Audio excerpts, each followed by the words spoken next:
আমরা লাস্ট স্লাইডটাতে ছিলাম, বলা হচ্ছিল যে ইরোশন কারেকশন ভেলোসিটি বাড়ার সাথে সাথে চেঞ্জ হবে, বাড়বে কি কমবে এটা নির্দিষ্ট করে বলা হয়, চেঞ্জ হবে, তার মানে বাড়তেও পারে কমতেও পারে। Increase in velocity may increase or decrease attack মানে corrosion depending on the corrosion mechanism, এটা মেকানিজমের উপর ডিপেন্ড করে। তারপরে দু একটা এক্সপ্লানেশন দেওয়া হয়েছিল যে করোসিভ যে এনভায়রনমেন্ট তার ভিতরে এই করোসিভ স্পেসিস গুলো আছে, oxygen, carbon dioxide, hydrogen sulphide. আবার ওই করোসিভ যে এনভায়রনমেন্ট তার ভিতরে ইনহিবিটরও আছে। ইনহিবিটরের কাজ করেশনকে মিনিমাইজ করা, আর এইগুলোর কাজ করেশনকে এনহান্স করা। ভেলোসিটি বাড়ার সাথে সাথে যদি এইগুলোর ইফেক্টটা বেড়ে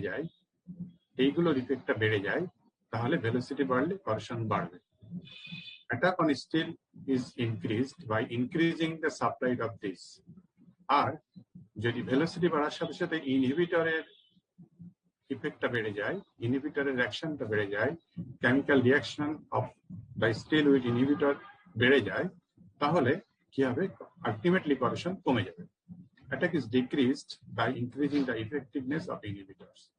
এখন কোনটার ইফেক্টিভনেস বাড়ছে তার উপরে ওই মেকানিজম ডিপেন্ড করে ভেলোসিটি বাড়লে করেশন বাড়তেও পারে, করেশন কমতেও পারে। এবং নিচেরটা একটা এক্সাম্পল দেওয়া হচ্ছিল যে ইনহিবিটর ইফেক্ট বাড়ে ভেলোসিটি বাড়ার সাথে সাথে, যে ট্যাপ ওয়াটারে কোনো ইন্ডাস্ট্রি একটা ওয়াটার পাইপলাইন যার ভিতর দিয়ে নর্মাল ওয়াটার যায়, তা এখন নর্মাল ওয়াটার পাইপলাইনের ইনার সাইডকে করেশন করা, সেই করেশনটা যাতে কম হয় সেই জন্য ইনহিবিটর দেওয়া হয় সোডিয়াম নাইট্রেট। তো দেখা গেছে যে হাই ভেলোসিটিতে যখন ওয়াটার যায় তখন ওই স্টিল পাইপটাকে প্রোটেকশনের জন্য সোডিয়াম নাইট্রেটের পরিমাণ কম লাগে। এটা থেকে বোঝা যায় যে হাই ভেলোসিটিতে করেশনটা কম হচ্ছে। এছাড়া হাই ভেলোসিটির আরো একটা সুবিধা আছে, সেটা হচ্ছে কি যে পাইপলাইনের ভিতরে যদি কোথাও কোনো ডার্ট বা কোনো করোসিভ প্রোডাক্ট টেম্পোরারি জমা হয়ে থাকে এবং এর ভিতর দিয়ে যখন আস্তে আস্তে ফ্লুইড যেতে থাকে, এটাকে মুভ করছে না, এটা পড়ে আছে এক জায়গায় পাইপলাইনের ভিতরে, তখন এর ভিতরে এই যে ক্রেভিসটা হয়, ক্রেভিসের ভিতরে লিকুইড ঢুকে যে এখানে ক্রেভিস কারেকশন করা হয়।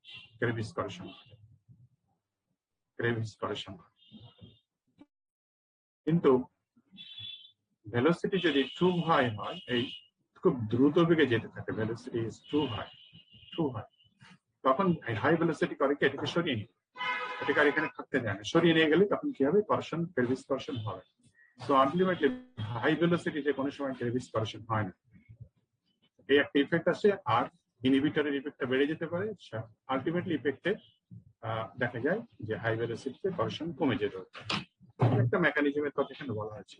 আজকে আমরা এখান থেকে পড়বো যে আরো দুইটা এক্সাম্পল দেখবো, একটা হাই ভেলোসিটি কারেকশন বাড়ে আর একটা হাই ভেলোসিটি কারেকশন কমে। তা এখানে যে ছবিটা দেখানো হচ্ছে ফিগার 343, এটাতে আমি দেখতে পাচ্ছি এক্স এক্সিস আছে ভেলোসিটি ফিট পার সেকেন্ড আর ওয়াই এক্সিস আছে rate of corrosion in MPY unit, mils per year ইউনিটে আছে কারেকশন। এখানে আমরা ছবি থেকেই বুঝতে পারছি ভেলোসিটি বাড়ার সাথে সাথে কারেকশন রেট বেড়ে যাচ্ছে। এটা ব্যাখ্যাটা কি? এবং এখানে মেটালটা কি নেওয়া আছে? মেটালটা নেওয়া হয়েছে অ্যালুমিনিয়াম মেটাল। তার একটা টাইপ, অ্যালুমিনিয়ামের বেশ কিছু টাইপ আছে, 3003 aluminium type. Erosion corrosion, EC মানে erosion corrosion of aluminium by white fuming nitric acid, মানে অ্যালুমিনিয়ামের একটা অবজেক্ট আছে, এর চতুর্দিক দিয়ে কি করানো হচ্ছে? পাস করানো হচ্ছে nitric acid, white fuming nitric acid, gaseous nitric acid, HNO3, liquid না, গ্যাসিয়াস নাইট্রিক অ্যাসিড পাস করানো হচ্ছে। কত ডিগ্রি সেলসিয়াসে? 108 ডিগ্রি ফারেনহাইটে, সেলসিয়াস না, 108 ডিগ্রি ফারেনহাইটে পাস করানো হচ্ছে বিভিন্ন ভেলোসিটিতে। তিন ভেলোসিটিতে 6 feet per second, 9 feet per second, 12 feet per second। তো ভেলোসিটি যত বাড়ানো হচ্ছে দেখা যাচ্ছে যে অ্যালুমিনিয়ামের করশন বেড়ে যাচ্ছে। এটার পিছনে একটা যুক্তিটা কি, মেকানিজমটা কি হচ্ছে, অ্যালুমিনিয়াম যখন এনভায়রনমেন্টে রেখে দেওয়া হয় সে এই এলিমেন্ট, এখন কোনো মনে করো কোনো করসিভ কিছু পাস করানো হচ্ছে না, নাইট্রিক অ্যাসিড পাস করানো হচ্ছে না, সো অ্যালুমিনিয়ামটা এনভায়রনমেন্টে রাখা ছিল, রাখা থাকলে অ্যালুমিনিয়ামটা সহজে অ্যালুমিনিয়াম অক্সাইড ফর্ম করে যায়। সো এখানে এতটুকু অ্যালুমিনিয়াম অক্সাইড ফর্ম করে গেছে, হয়তো ইউনিফর্মলি হবে না, এখানে একটু খালি আছে ধরে নিলাম, তারপরে এখানে আবার একটু ফর্ম করে গেছে অ্যালুমিনিয়াম অক্সাইড। এই যে অক্সাইডটা ফর্ম করে গেছে, আমি যেদিন ইরেশন করশন প্রথম দিনে পড়াচ্ছিলাম সেদিন বলেছিলাম যে অক্সাইড প্রোডাক্ট যেটা লেগে থাকে অবজেক্টের উপরে, এটা হচ্ছে অক্সাইড প্রোডাক্ট। এইটাকে যদি সুইপড আউট করা হয় তাহলে কি হবে, করশন বাড়বে না কমবে? তোমরা সবাই অ্যান্সার দিয়েছিলে করশন বাড়বে, কারণ সুইপড আউট করলে কি হয়, তোমার ফ্রেশ অবজেক্ট আবার করসিভ এনভায়রনমেন্ট কন্ট্যাক্ট আসে, করসিভ এনভায়রনমেন্ট কন্ট্যাক্ট আসে মানে আবার করশন হয়ে যাওয়া। আর যতক্ষণ এইটা থাকে টু সাম এক্সটেন্ট, এটা পোরাস হলে করশন হবে, নন পোরাস হলে করশন হবে না, কিন্তু যেহেতু এটা অটোমেটিক্যালি এনভায়রনমেন্টে ডেভেলপ করেছে, এটা পুরো পরোসিটি থাকবে। Even then to some extent it will protect the metal, underlying metal from corrosion to some extent, কিছুটা প্রোটেকশন দিবে, কারণ এনভায়রনমেন্ট এখান থেকে এই ছিদ্রের ভিতর দিয়ে যে তারপরে কন্ট্যাক্ট আসতে হবে, আর এই জায়গাটা ডাইরেক্ট আসছে, এই জায়গাটা করশন বেশি হয়। আর যদি অক্সাইড একটা লেয়ার থাকে, সেই অক্সাইড যতই পোরাস হোক, যতই নন অ্যাডহারেন্ট হোক, কিছু না কিছু করশন প্রোটেকশন দিবে। এখন এখানে মেকানিজমটা ওই যে ইরেশন করশনের যে মেকানিজম তোমরা বলেছিলে, যে এটা একটা প্রোটেক্টিভ ফিল্ম হিসেবে কাজ করে এই অক্সাইড লেয়ারটা টু সাম এক্সটেন্ট। তো যখন হাই ভেলোসিটিতে যায়, হাই ভেলোসিটি কি করে, এটাকে রিমুভ করে নিয়ে যায়। রিমুভ করে নিয়ে গেলে কি হয়, তা ফ্রেশ অ্যালুমিনিয়াম এক্সপোজড হয়, ফলে করশন বেশি হতে থাকে। এখানকার এক্সপ্লানেশন খুবও সেটাই, অ্যালুমিনিয়াম অক্সাইড ইজ ফর্মড এনভায়রনমেন্টে যখন রাখা ছিল ওই অবজেক্টটা, তখন অ্যালুমিনিয়াম অক্সাইড ফর্ম ছিল, সেটা protective to some extent. Velocity বাড়ার সাথে সাথে কি করলো, সেই ভেলোসিটি নাইট্রিক অ্যাসিডের যে গ্যাস হাই ভেলোসিটি যখন যাচ্ছে, ওই প্রোটেক্টিভ ফিল্ম অ্যালুমিনিয়াম অক্সাইডকে রিমুভ করে নিয়ে যাচ্ছে। রিমুভ করে নিয়ে যাওয়া মানে কি, এনভায়রনমেন্ট সহজে মেটালের কন্ট্যাক্টে আসছে, সো করশন ইনক্রিজেস, সেই জন্য করশন বেড়ে যাচ্ছে। সো এটা হচ্ছে, তাহলে আমরা দেখতে পারলাম অ্যালুমিনিয়ামের এক্সাম্পল দিয়ে, যেটা আমরা কমন সেন্সে আমরা যেটা বুঝি, করশন ভেলোসিটি বাড়লে করশন বাড়ে। সো এটা হচ্ছে সেই মেকানিজম। অন্য একটা মেকানিজম এখানে করা হচ্ছে কি, দেখো এখানে ভেলোসিটি ফিট পার সেকেন্ড আর এখানে করশন এমপিওয়াই। তাহলে কি হচ্ছে, এখানে দেখাচ্ছে ভেলোসিটি বাড়লে করশন কমছে। এখানে অ্যালুমিনিয়াম দেওয়া হয়নি, এখানে দেওয়া আছে 347 SS।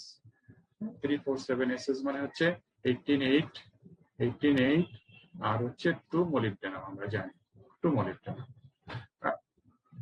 একদিকে এসএস করশন হওয়ার কথা না, আবার এসএস এর খুব ওয়েল নন 2 মোলিবডেনাম অ্যাড করা হয়েছে, very very expensive and well known corrosion resistance alloy. তা এটাকে ওই একই হোয়াইট নিউমিং নাইট্রিক অ্যাসিড দেওয়া হচ্ছে এবং একই টেম্পারেচারে দেওয়া হচ্ছে।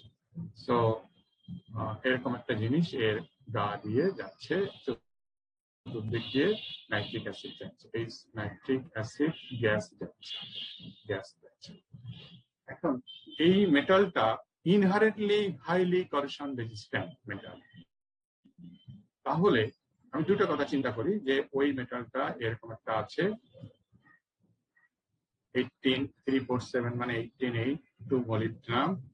এখানে নাইট্রিক অ্যাসিড যাচ্ছে না, এখানে নাইট্রিক অ্যাসিড স্থির অবস্থায় রাখা আছে, NO3 নাইট্রিক অ্যাসিড গ্যাস স্থির অবস্থায় রাখা হচ্ছে চতুর্দিকে, NO3 গ্যাস, আর এই জায়গায় হাই ভেলোসিটিতে যাচ্ছে। তাহলে কি হবে, এটা যেহেতু ইনহারেন্টলি হাইলি করশন রেজিস্ট্যান্স একটা অ্যালয়, এর সাথে নাইট্রিক অ্যাসিডের কেমিক্যাল রিঅ্যাকশন করার জন্য শুধু একটু নাইট্রিক অ্যাসিড টাচ করালেই হবে, করশন হবে, নাকি একটা সময় দিতে হবে, একটা মিনিমাম টাইম দিতে হবে, যে যাতে নাইট্রিক অ্যাসিড এই 1882 মোলিবডেনামের সাথে একটা করশন রিঅ্যাকশন বা কেমিক্যাল রিঅ্যাকশনে যায়? কি মনে হয় তোমার?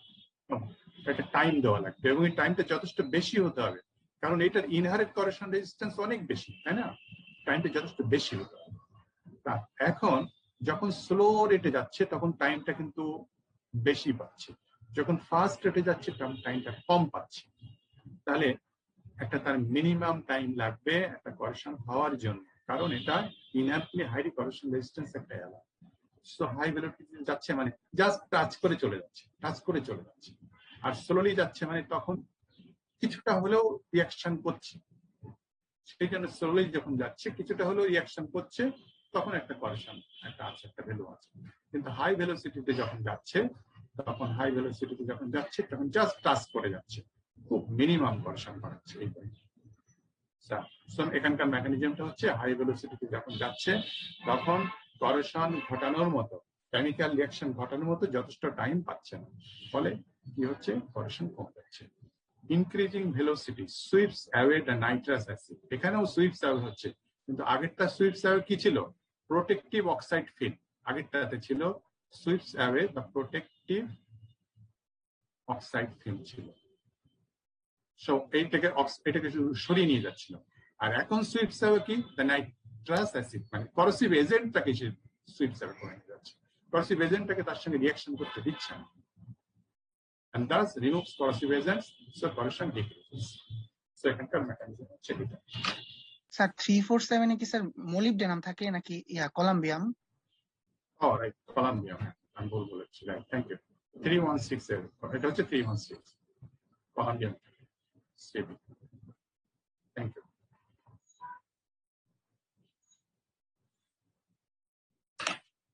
তাহলে মেকানিজমটা বুঝেছো যে আগেরটা সুইপস অ্যাওয়ে করছিল প্রোটেক্টিভ ফিল্ম থাকে, ফলে করেকশন অ্যাকশন বেশ বেড়ে যাচ্ছিল। আর এখন সুইপস অ্যাওয়ে করছে কাকে? করসিভ এজেন্টস, ফলে করেকশনটা কমে যাচ্ছে। সো এখানকার এক্সাম্পলটা অন্যরকম। টার্বুলেন্স, টার্বুলেন্স তোমরা এক্সট্রাকটিভ মেটালার্জিতে হয়তো পড়ছো, ওখানে এই জিনিসটা আছে। আমরা যখন কোনো পাইপলাইনের ভিতর দিয়ে কোনো কিছু ফ্লো করে, তখন আমরা যদি, এবং পাইপলাইন আমার ডিরেকশন যদি চেঞ্জ করতে হয়, সো এখান দিয়ে এসে এখানে একটা টার্বুলেন্স হবে, এটা ডাইরেক্ট নিচে যাবে, এখানে একটা ঘূর্ণন তৈরি হয়, এটা টার্বুলেন্স। এই ঘূর্ণনের কারণে এই জায়গায় করেকশনটা বেশি হবে, এবং এখানে এই যে ডিরেকশনটা চেঞ্জ হচ্ছে, এই যে টার্বুলেন্সটা এখানে হবে, আমি দেখালাম এইভাবে সে ডাইরেক্ট নিচে যাবে না, এইভাবে এখানে একটা ঘূর্ণন হবে, ঘূর্ণন হয়ে তারপর নিচে যাবে, ঘূর্ণনটাকে বলা হয় টার্বুলেন্স।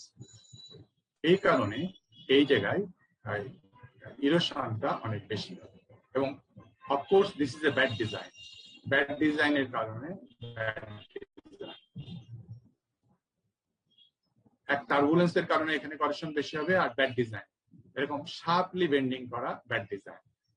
কারণ কি, এটা কি হবে, ডাইরেক্টলি এখানে হিট করবে, হিট করে তারপর করবে, সো এই জায়গায় ইরোশন করেকশন দ্রুত হবে। গুড ডিজাইন কি, এই যে তোমার ছবিটা গুড ডিজাইনের মধ্যে দেখানো আছে। গুড ডিজাইন হচ্ছে ডিজাইন কনসিডার করো, তাহলে এটা এরকম প্রোগ্রেসিভলি বেন্ড করাতে হবে, তাহলে হবে কি, লিকুইডটা এরকম এর গা বেয়ে এসে এরকম ঘুরে যাবে, ডাইরেক্ট হিট এখানে। স্টিল এই ঘোরার সময় এখানে টার্বুলেন্স হবে। সো এখানে দুটো অ্যাকশন, ব্যাড ডিজাইনের কারণে ইরোশন করেকশন হবে, আর এখানে একটা অ্যাকশনের কারণে, টার্বুলেন্সের কারণে, সেই জন্য এই জায়গাটা দেখা যাচ্ছে চিত্র, এখানে ব্যাড ডিজাইন, এখানে গুড ডিজাইন, স্টিল টার্বুলেন্স হওয়ার কারণে এই জায়গাটা করেকশন। সো টার্বুলেন্স যেখানে থাকবে সেখানে আমাকে স্পেশাল প্রিকশন নিতে হবে to avoid the erosion correction, দেখো অন্য জায়গায় হয়নি, এবং এটা হওয়ার কারণে এই পাইপের টোটালটা আমাকে বাদ দিতে হবে। এখানে কি প্রিকশনটা নিয়ে যেতে পারে, এখানকার থিকনেসটা বাড়িয়ে দেওয়া যেতে পারে, আর এক হতে পারে যে এখানকার ম্যাটেরিয়ালটা একটু চেঞ্জ করে দেওয়া যেতে পারে, হাইলি করেকশন রেজিস্ট্যান্স মেটাল দিয়ে দেওয়া যেতে পারে এই টার্বুলেন্সটা যেখানে। Turbulent flow condition of environment result erosion corrosion failure. এটা কোথায় হয়? এটা কোথায় হয়? বেন্ডিং এ হয়। আর বলা হচ্ছে turbulent flow exists where liquid enter from large area pipe to a small area pipe. যদি এরকম হয় যে আমি এরকম একটা আমার ভেলোসিটি, যেখানে আমি লিকুইডটা পেতে চাই সেখানে ভেলোসিটি বেশি লাগে, সেই জন্য করা হয় কি, এই ডায়ামিটার এখানে বেশি, হায়ার ডায়ামিটার থেকে নিয়ে আসলাম, এইবার আমাকে এখানে লিকুইডটা পেতে হবে, লিকুইডটা পাওয়ার জন্য হাই ভেলোসিটিতে পেতে হবে। তখন করা হয় কি, এটা হচ্ছে ডাইমেনশনটা কমিয়ে দিলে এই ভেলোসিটি বেড়ে যাবে, কিন্তু it's bad design. So good ডিজাইনটা কি তোমরা বুঝতে পারছো, না বুঝলে আমি একটু পরে দেখাচ্ছি। সো এই জায়গায় কি হবে, এই যে হায়ার ভেলোসিটি, এখানে low velocity, liquid enter from large area pipe, এই যে লার্জ এরিয়া পাইপ থেকে স্মল এরিয়া পাইপ হচ্ছে। সো এখানে ভেলোসিটি কম থাকবে, এখানে ভেলোসিটি বেশি হবে। আমরা এটা করেছি কেন, কারণ আমার আউটপুটে ভেলোসিটি বেশি দরকার বলে এখানে ডাইমেনশন আমি কমিয়ে দিয়েছি। সো এখানে একটা টার্বুলেন্স হবে, এখানে লিকুইড এখানে এসে এরকম করে ঘুরে, তারপরে ঘুরে উল্টা হয়ে গেল। যাও যেভাবে এখানে একটা গুড ডিজাইনটা কি, গুড ডিজাইনটা হবে এটা এরকম গ্রাজুয়ালি চেঞ্জ করতে হবে, শার্প করলে ওই যে আগে যেমন বললাম একটা ধাক্কা লাগবে। গ্রাজুয়ালি চেঞ্জ করলেও আমার গুড ডিজাইন হলো, কিন্তু এখানেও টার্বুলেন্স হবে, হায়ার ভেলোসিটি থেকে লোয়ার ভেলোসিটি, হায়ার ডায়ামিটার থেকে lower diameter. So large area pipe থেকে স্মল এরিয়া পাইপে টার্বুলেন্স হবে। Turbulent flow depends on the rate and amount of fluid and geometry and design of the equipment. এসবের উপর depend করে। যেখানে যেখানে এরকম জিওমেট্রি চেঞ্জ হয়, যেখানে তোমার ডিরেকশন চেঞ্জ হয়, সে সমস্ত জায়গায় আমাকে প্রিকশন নিতে হয় যাতে টার্বুলেন্স হবে, যাতে ইরোশন করেশন বেশি না হয়। একটা প্রিকশন হচ্ছে যে বললাম যে তোমার ভালো ম্যাটেরিয়াল ইউজ করা।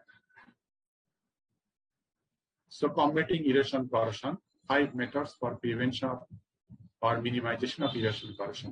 Better materials use করো যাতে corrosion resistance যা ভালো সেটা। ডিজাইন, ওই যে ডিজাইন একটু বললাম, ডিজাইন তোমাকে কি করতে হবে, বেন্ডিং আছে তুমি গ্রাজুয়ালি যেতে, তাহলে এই জায়গায় corrosionটা কম হবে। স্টিল এই জায়গা থেকে এই জায়গায় যেখানে বেন্ডিং সেখানে corrosion বেশি হবে। So design involve change in shape or geometry. Alteration of the environment, inhibitor আমরা অ্যাড করতে পারি, এটা সব টাইপস অফ corrosion-এ বলা আছে। Applying coatings, এটা তোমরা 3-2 তে যে কোটিং সম্পর্কে আরেকটা কোর্স আছে সেখানে আমরা বলবো। আর ক্যাথোডিক প্রোটেকশন এটা আমরা পরে বলবো বলেছি, যদিও এখানে বলা হচ্ছে এই cathodic protection has not found widely use for erosion corrosion. Erosion corrosion-এর জন্য ক্যাথোডিক প্রোটেকশন খুব একটা ইফেক্টিভ না। সব থেকে বেশি ইফেক্টিভ হচ্ছে প্রথম দুইটা, এটা সব থেকে বেশি ইফেক্টিভ, তারপরে এটা, তারপরে এটা সব টাইপ অফ corrosion-এর জন্য আমরা এটা করতে পারি। আর নিচের দুটো অতটা ইফেক্টিভ না। সো ইরোশন corrosion-এর মূল কথা আমাদের শেষ হলো। আমরা ইরোশন corrosion-এর আবার কতগুলো স্পেশাল টাইপ আছে সেগুলো আমরা পড়বো। যেমন ক্রেভিস corrosion হচ্ছে কি ওটার নাম, filiform corrosion is a special type of crevice corrosion. ঠিক তেমনি ইরোশন corrosion-এর কতগুলো স্পেশাল টাইপ আছে। তার একটা হচ্ছে cavitation damage, special form of erosion corrosion। Erosion corrosion-এর একটা স্পেশাল ফর্ম। এখানে কি হয়, বাবেল তৈরি হয়। ওই যেহেতু এটা একটা ইরোশন corrosion, ইরোশন corrosion-এর এক্সাম্পলটাও এখানে অ্যাপ্লিকেবল, এটারও এক্সাম্পল। যেমন ইরোশন corrosion-এর এক্সাম্পলে বলা হয়েছিল ship propeller, pump impeller, and other pressure changes are encountered. Turbine, hydraulic turbine. So এগুলো ইরোশন corrosion এক্সাম্পল দেওয়া আছে।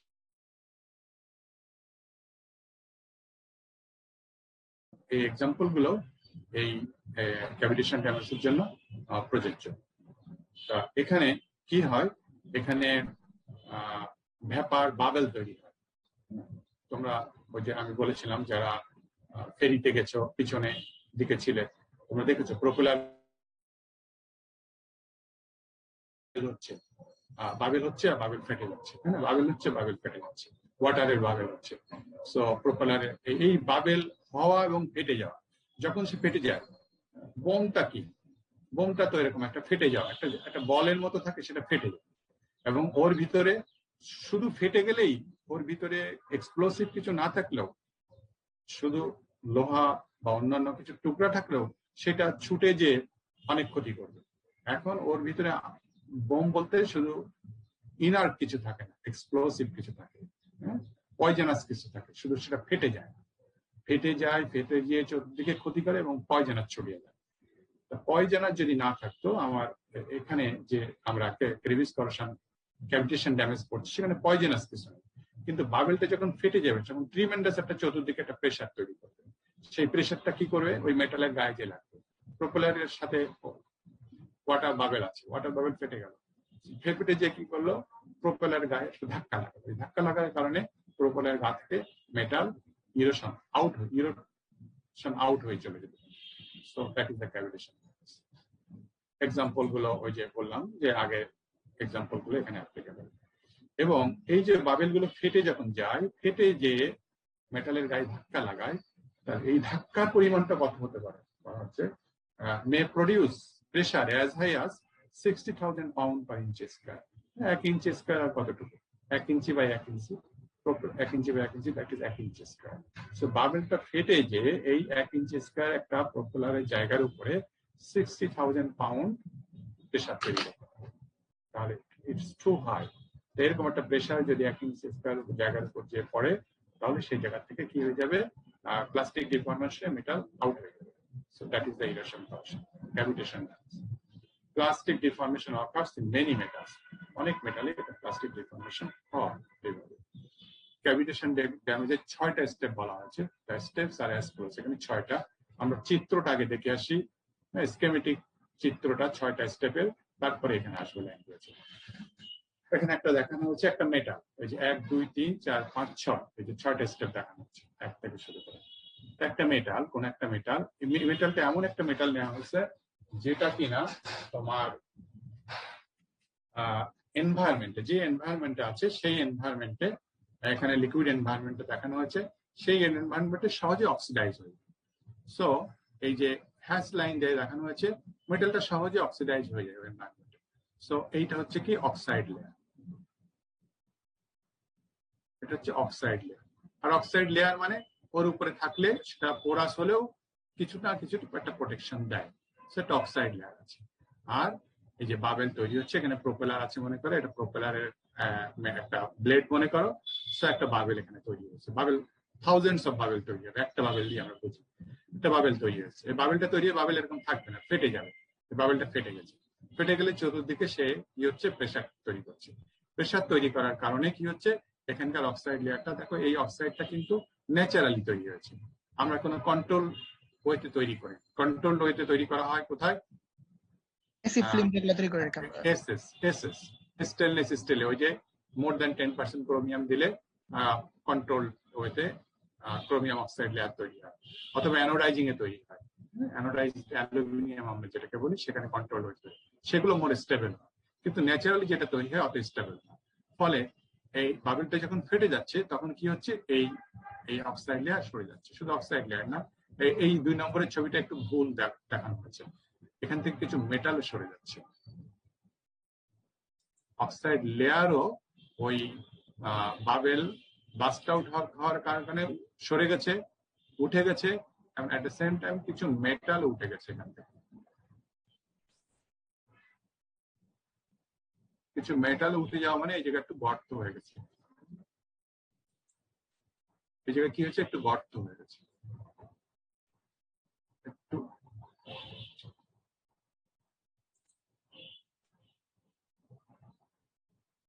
গর্ত হয়ে গেছে,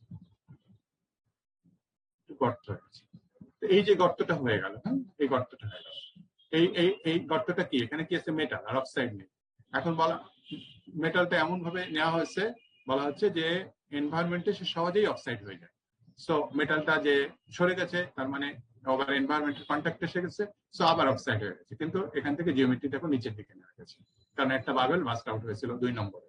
সো 3 নম্বরে কি হলো, আবার oxide, the metal, exposed metal deoxidizes. এখন এই বাবেল এক জায়গায় হচ্ছে না, থাউজেন্ডস অফ বাবেল চতুর্দিকে হচ্ছে, আমরা একটা দিয়ে দেখাচ্ছি। এখন প্রতিটা ক্ষেত্রে থাউজেন্ডস অফ বাবেল হচ্ছে।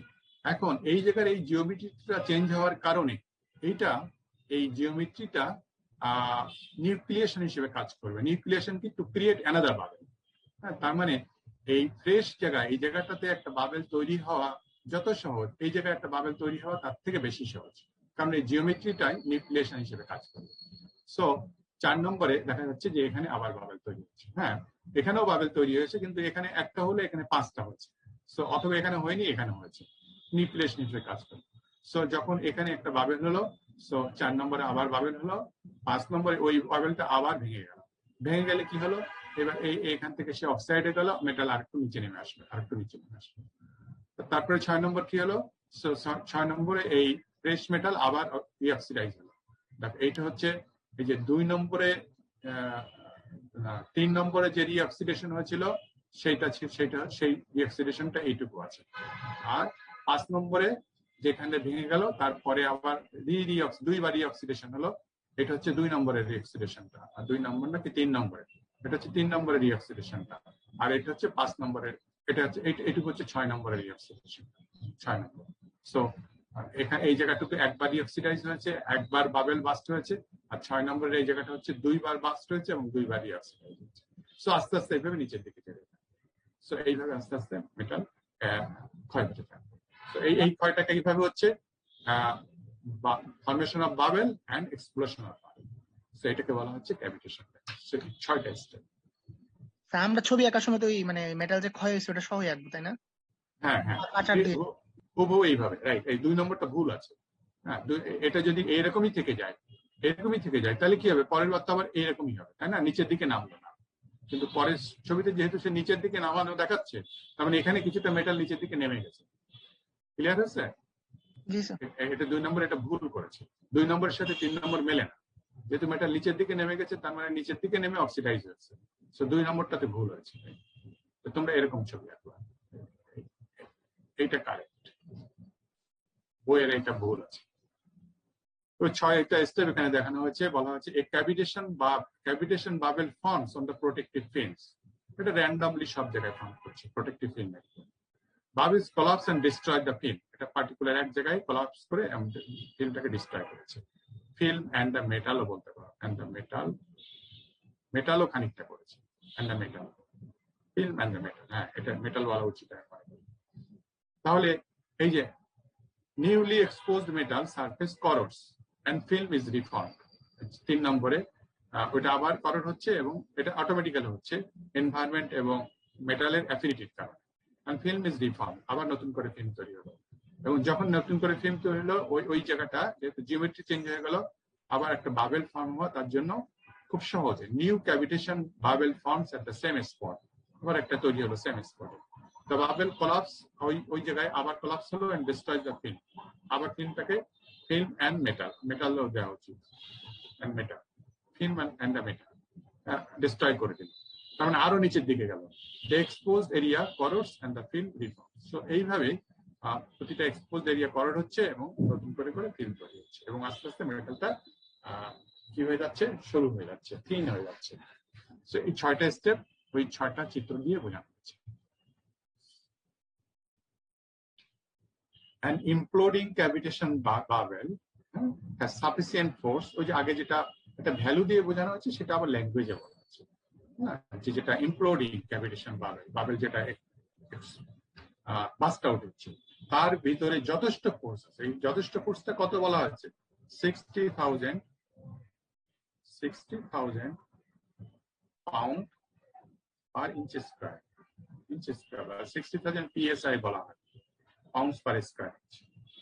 তো এরকম একটা ফোর্স মেটালকে টিয়ার আউট করে নিয়ে যাবে, ছেড়ে নিয়ে যেতে পারে, to tear the metal particles away from the surface. আর আমি আগে যে কথাটা বলেছি সেই কথাটা বলা হচ্ছে যে নতুন জায়গা হওয়ার থেকে ওই জায়গা একবার যেখানে হয়ে গেল সেইটা আরো দ্রুত বেগে নিচের দিকে যেতে থাকবে টেন্ডেন্সিটা। কারণ কি, ওই জিওমেট্রিটা চেঞ্জ হওয়াটা এইটা ওখানে নিউক্লিয়েশন হয় সহজে। Once the surface has been rough হয়ে গেল at a point, কোন একটা পয়েন্টে, this serves as a nucleus for new bubble. New bubble তৈরি করার জন্য এটা সহায়ক ভূমিকা হিসেবে কাজ করে। ফলে ওই জায়গাটা দ্রুত বেগে, অন্য জায়গাতেও আস্তে আস্তে আসবে, কিন্তু ওই জায়গাটা দ্রুত বেগে নিচের দিকে যেতে থাকবে, দ্রুত বেগে নিচের দিকে যেতে থাকবে।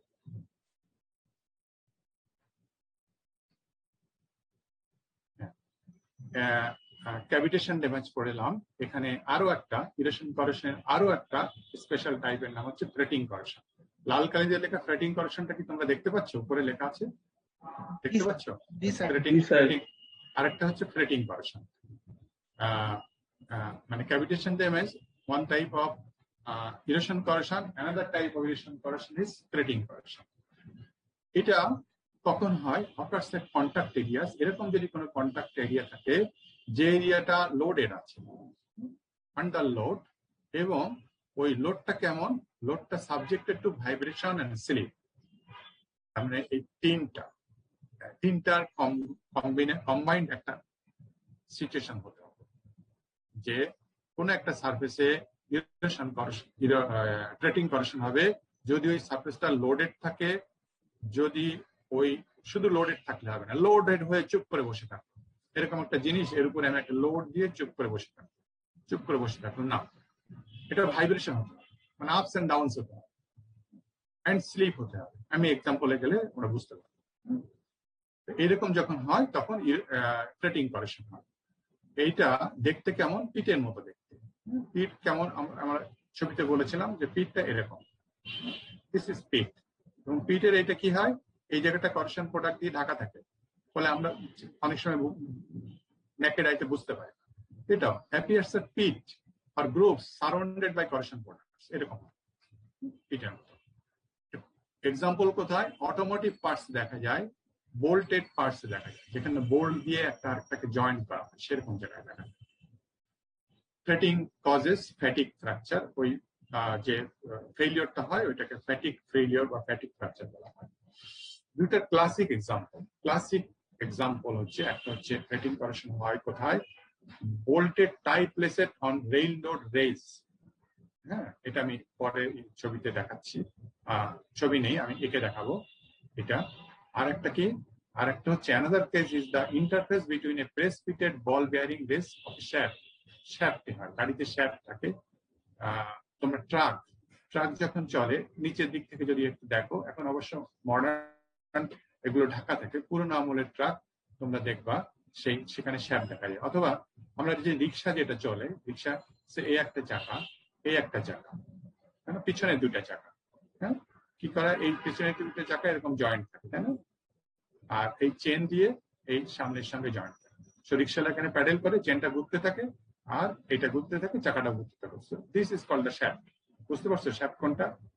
জি স্যার। হ্যাঁ। আর ট্রাকে কি থাকে? ট্রাকেও এরকম থাকে, ওই এরকম শ্যাফট থাকে। শ্যাফটে এই দুই চাকা থাকে, আর এই এখানে চেইন থাকে না, রিক্সা যেমন চেইন থাকে, চেইন না, এখানে আর একটা এরকম থাকে, এইটাও ঘুরতে থাকে। ঘুরলে এখানে গিয়ারিং মেকানিজমের মাধ্যমে এই শ্যাফটটা ঘুরতে থাকে। সো এটা হচ্ছে ট্রাকের। পুরোনো ট্রাক গুলো যদি নিচের দিকে দেখবা যখন চলে, বিশেষ করে দেখবো এইটাও ঘুরছে একটা ডিরেকশনে আর এইটাও ঘুরছে একটা ডিরেকশন। This is shaft. এবং এখানে এটা মেকানিজম, গিয়ার মেকানিজমের মাধ্যমে এটা ঘুরতে থাকে কিভাবে? এইভাবে ঘুরতে থাকে, আর এটা ঘুরতে থাকে কি এইভাবে, যাতে চাকাটা সামনের দিকে তাকে নিয়ে যায়। এই শ্যাফট হচ্ছে একটা এক্সাম্পল যেখানে তোমার ফ্রেটিং করেশন হয়। আর হচ্ছে রেইল রোড রেলস। এটা নেক্সট স্লাইডে যায়, এখানে ক্লান্তি হয়ে যাচ্ছে। শ্যাফটের ছবিটা এখানে দেখানো হচ্ছে। আগে রেইল রোড রেলস একটা আমি বলি, দেখাই একটু, যে রেইল রোড রেলস, মনে করো যে রেইলের চাকাটা যেটার উপর দিয়ে যায় সেটা হচ্ছে এরকম, এর উপর দিয়ে চাকা চলে যায়। এখন এইটা কি হয়? এইটা একটা লোহা বা একটা কাঠের সাথে লাগানো থাকে, এই যে এরকম না, এইটা রেল, এর উপর দিয়ে চাকাটা যায়, তাই তো? বোঝা যাচ্ছে তো? এর উপর দিয়ে চাকাটা যায়। এখন এইটা, this is the rail road, rail রোডটা হচ্ছে parallel line, always parallel line. এই যে প্যারালালটা যদি না রাখা যায়, চাকা কি হবে? সরে যাবে। প্যারালালটা রাখা হয় কিভাবে? এই যে তার সাথে 90 ডিগ্রি অ্যাঙ্গেলে লোহা বা এই যে স্ল্যাব থাকে, বা কাঠেরও স্ল্যাব থাকে, ওই কাঠের সাথে কি হয়? একটা ক্লাম দিয়ে লাগানো থাকে, তোমরা খেয়াল করছো নিশ্চয়ই, ক্লাম দিয়ে লাগানো।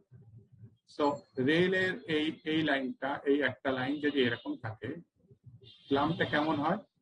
এটা নিচে নেমে আসে, নিচে কোনটার মতো আর কি স্যার?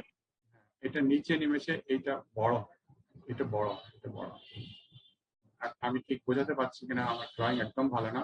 এইটার উপর দিয়ে চাকাটা যায়, এটার উপর দিয়ে চাকাটা যায়, তারপরে এইটা এই নিচে নেমে এসে এরকম চওড়া হয়, চওড়া হয়ে এইখানে এই জায়গায় কি হয়, একটা ক্লাম্প থাকে। ক্লাম্পটা এইটাকে চেপে রাখে, চেপে রেখে এই ক্লাম্পটা এই যে কাঠের সাথে, এই ক্লাম্পটা কাঠের সাথে রাখা হয়, কাঠ বা স্ল্যাবের সাথে রাখা। বোঝাতে পেরেছি আমি এই জায়গাটা? তোমরা কি বুঝেছো জি স্যার। নাকি? ভালো হয় হ্যাঁ স্যার, ক্লিয়ার না, হ্যাঁ, আরেকবার রিপিট করলে ভালো। ক্লিয়ার না? আচ্ছা, আরেকবার রিপিট করছি। মনে করো চাকা যাচ্ছে, রেইলের চাকা, রেইলের চাকাটা যায় কার উপর দিয়ে? রেইলের চাকাটা যায় রেইল রোডের উপর দিয়ে, তাই না? সেইটা আমি এখানে ড্রয়িং করেছি। এখন এইটাকে তো ফিক্স রাখতে হবে, ফিক্স না রাখলে তো এই গ্যাপ বেড়ে যাবে, গ্যাপ বেড়ে যাবে, গ্যাপ কমে যাবে। গ্যাপ বেড়ে গেলে বা গ্যাপ কমে গেলে কি হবে? রেল পড়ে যাবে, তাই না? তোমার কম্পার্টমেন্ট তো পড়ে যাবে। সেই জন্য সব জায়গায় এই ডিস্টেন্সটা ঠিক ঠিক রাখতে হবে। ঠিক রাখার জন্য উপায়টা কি? এই যে রেলের এই এন্ডটা আমি দেখালাম, এই যে এইবারে এইটা নিচের দিকে আসে, নিচের দিকে এসে এই এন্ডটা এইভাবে চলে গেছে, এইভাবে চলে গেছে। সো নিচের দিকে এরকম ডেকে আসে, ডেকে আসার পরে একটা ক্লাম্প দিয়ে এখানে চাপ দিয়ে রাখা, ক্লাম্প দিয়ে এখানে চাপ দেওয়া। এটা এরই একেবারে একটা পার্ট, ইন্টিগ্রেটেড পার্ট। সো একটা ক্লাম্প দিয়ে চেপে রেখে ওই যে মাঝখান দিয়ে এই যে কাঠটা দেখিয়েছিলাম, কাঠটা বা স্ল্যাবটা, সেই স্ল্যাবটা এই, এটা আমি কোন দিক থেকে কিভাবে আমি ড্রয়িং করতে পারি না, আর্কিটেকচারালি সুন্দর বোঝাতে পারতাম। সো সেই ক্লাম্পটা হচ্ছে, সেই স্ল্যাবটা হচ্ছে, সেই স্ল্যাবের সাথে এই ক্লাম্পের মাধ্যমে এই রেল পথটাকে এইভাবে চেপে রাখা হয়, এখানে চেপে রাখা হয়, যাতে সে বামে ডাইনে কোনো দিকে মুভ না করতে পারে। সো ফ্রেটিং কারেকশন কোথায় হবে? ফ্রেটিং কারেকশন হবে এই ইন্টারফেসটাতে, এই ইন্টারফেসটাতে, এই ইন্টারফেসটাতে। কিভাবে হবে ইন্টারফেসটার ফ্রেটিং কারেকশন? এইভাবে হবে যে যখন রেলের চাকা, সো মনে করো যে রেলের চাকাটা এই একটা রেলের চাকা, আর এর পরের রেলের চাকাটা হচ্ছে এই জায়গায়। যখন এই জায়গায় রেলের চাকাটা আসলো, তখন কি হলো? তখন এই যে গ্যাপটা তৈরি হলো। একটা রেল গাড়ি যখন যায় তখন এই চাকা দিয়ে তো লোডটা আসে, অনেক লোডটা আসে, সে নিচের দিকে যখন প্রেশারটা দেয় তখন কি হয়? এই রেল লাইনটা নিচে নেমে যায় না? খেয়াল করেছো? চাকা যেই সরে যায় আবার উপরে উঠে যায়। খেয়াল করেছো কিনা কোনোদিন কেউ রেল রাস্তায় দাঁড়িয়ে? খেয়াল করেছো? হ্যাঁ, এত ভারী ওটা যে যখন এই রেলের চাকাটা এখানে আসে তখন এই রেলের পাটিটা নিচে নেমে যায়, দেখা যায় স্পষ্ট নিচে নেমে গেছে। আবার যে চাকাটা সরে যায় আবার উপরে উঠে যায়। সো এই জায়গাটা কি হচ্ছে, যে এই এখন একটা চাকা আছে, সে নিচে নেমে গেছে। সো এই জায়গাটাতে গ্যাপ তৈরি হচ্ছে কার ভিতরে? এই clamp, this is the clamp, এই ক্লাম্প আর এই যে রেলের পার্টি, যে পার্টিকে ক্লাম্পটা আটকিয়ে রেখেছে, একটা গ্যাপ তৈরি হচ্ছে। কারণ কি? যে এই রেলের পার্টির উপরে একটা চাকা আছে, চাকা মানে কম্পার্টমেন্টের পুরো লোডটা ওর উপরে পড়ছে, লোডে পড়ার কারণে এটা নিচে নেমে গেল, একটা গ্যাপ তৈরি হলো। আবার যখন সিচুয়েশনটা এরকম হলো, এই চাকাটা এই দূরে সরে গেল, আরেকটা চাকা এখানে, তখন চাপ পড়ছে এখানে আর এখানে চাপ নেই, চাপ রিলিজ হয়ে গেছে। তখন কি হবে? এই পার্টিটা উপরে উঠে যায়, উপরে উঠে যাওয়া মানে কি? এই জায়গাটা, এই যে অ্যারো আমি যে দেখাচ্ছি, এই অ্যারোর গ্যাপটা কি হয়ে যাচ্ছে? আবার বন্ধ হয়ে যাচ্ছে। তার মানে ট্রিমেন্টাস কি হচ্ছে? এই জায়গাটায় অ্যারোর জায়গাটা কি হচ্ছে? অ্যারোর জায়গাটা একবার গ্যাপ হচ্ছে, আবার একবার লেগে যাচ্ছে। এবার আমি এদিকে দেখাই যে পার্টির অংশটা হচ্ছে এই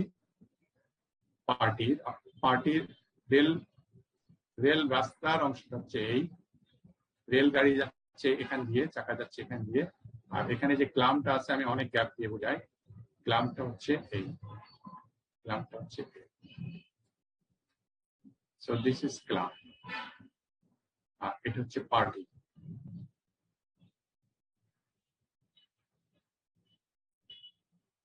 রেল রোড, রেলের পার্টি যার উপর দিয়ে চাকা যায়। যখন এখন আমি অনেক গ্যাপ দেখাচ্ছি এই জায়গাটা, এখন আমি অনেক গ্যাপ দেখাচ্ছি, যেমন চাকাটা এখানে আছে, চাকাটা এখানে থাকার কারণে চাকাটা এখানে আছে, চাকাটা থাকার কারণে চাকার ভারে সে নিচে নেমে গেছে, সেখানে গ্যাপ হয়েছে। এরপরে চাকাটা যখন সরে যাবে তখন কি হবে? এই গ্যাপটা বন্ধ হয়ে যাবে, এই গ্যাপটা বন্ধ হয়ে যাবে। তাহলে কি হচ্ছে? মানে এই পার্টিটা, এই ক্লাম্পটা ঠিকই আছে, এইটা নিচে নামছে, টু অ্যান্ড ফ্রো মোশন, এইটা নিচে নামছে একবার, আবার উপরে উঠছে আরেকবার। চাকা যখন থাকে তখন নিচে নামে, চাকা যখন সরে যায় তখন উপরে ওঠে। সো কি হচ্ছে, তাহলে যখন উপরে ওঠে তখন এইটা এটার গায়ে গায়ে লেগে যায়। সো এটার গায়ে গায়ে লেগে যায়। এখন এই রেলের চাকাটা যদি না থেকে, এখানে যদি আমি মনে করো সমপরিমাণ লোড একটা হাতুড়ি দিয়ে ভার্টিক্যালি দিতাম, ভার্টিক্যালি একটা সমপরিমাণ লোড হাতুড়ি দিয়ে দিতাম, তাহলে কি হতো, এটা শুধু ভার্টিক্যালি নিচে নামতো, ভার্টিক্যালি উপরে উঠতো, নিচে নামতো উপরে উঠতো। সো কি হতো, এই জায়গাটা ভাইব্রেশন হতো, ভার্টিক্যাল ভাইব্রেশন, নিচে নামা উপরে ওঠে।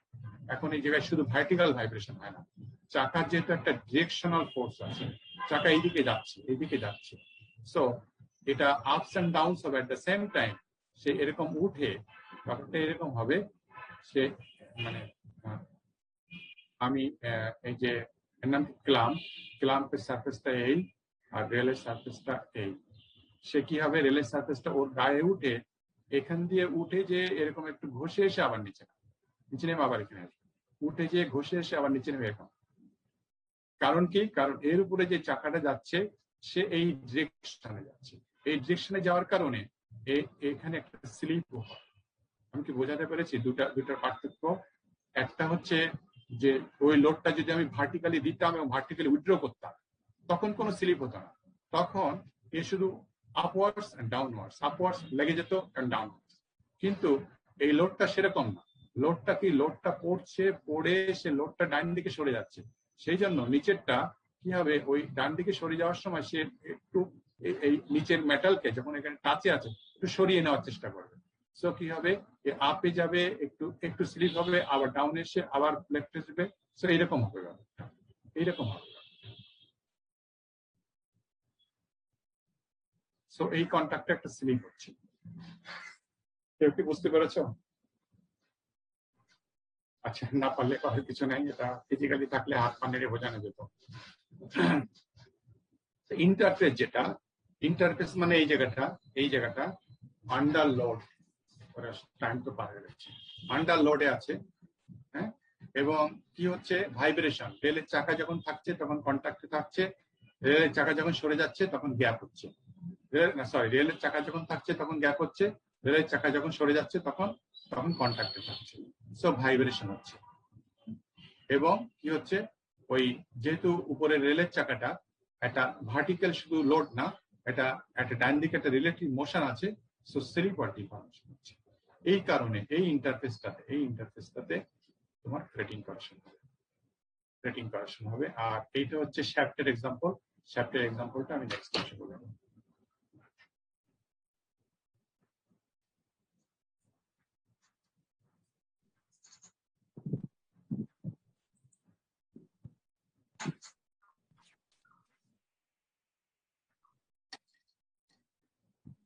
Number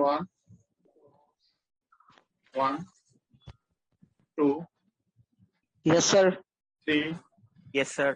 4, Yes, sir. 5, Yes. 6, Yes, sir. 7, 6, yes, sir. 6 is 7,